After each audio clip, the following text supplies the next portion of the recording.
સોમવારે હા એક બાર છે ને તમારે રક્તમોક્ષણ ચાલુ કરી દો દાદાને 5 દિવસ રોજ લેતા આવજો તમારે પછી એકાત્રે તો પછી છે ને હાર્ટના પ્રેશર પહેલે ઓછું કરવું પડે. હાર્ટના પ્રેશર બીજા ત્રીજા ચોથા પાંચમા દિવસે તો 120 ને 80 આવી જાય. પછી કેવી રીતે આની બીપીની ગોળી ઓછી કરવી છે હું તમને બતાવી દઈશ.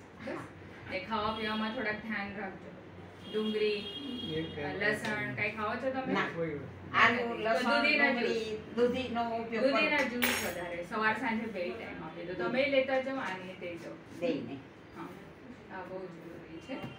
તો પછી લસણ ડુંગળી અમે ખવડાવે. આદુ તો ખાવી શકશો? હા આદુ તો ખાવી શકશો ને? આદુ તો હા આદુ તો ખાઈ છે.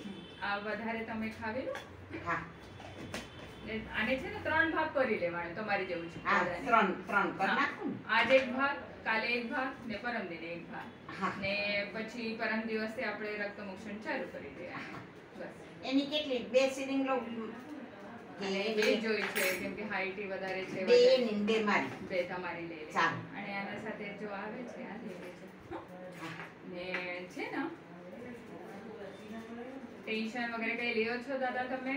ટેન્શન તો બહુ લે છે. ટેન્શન છે ને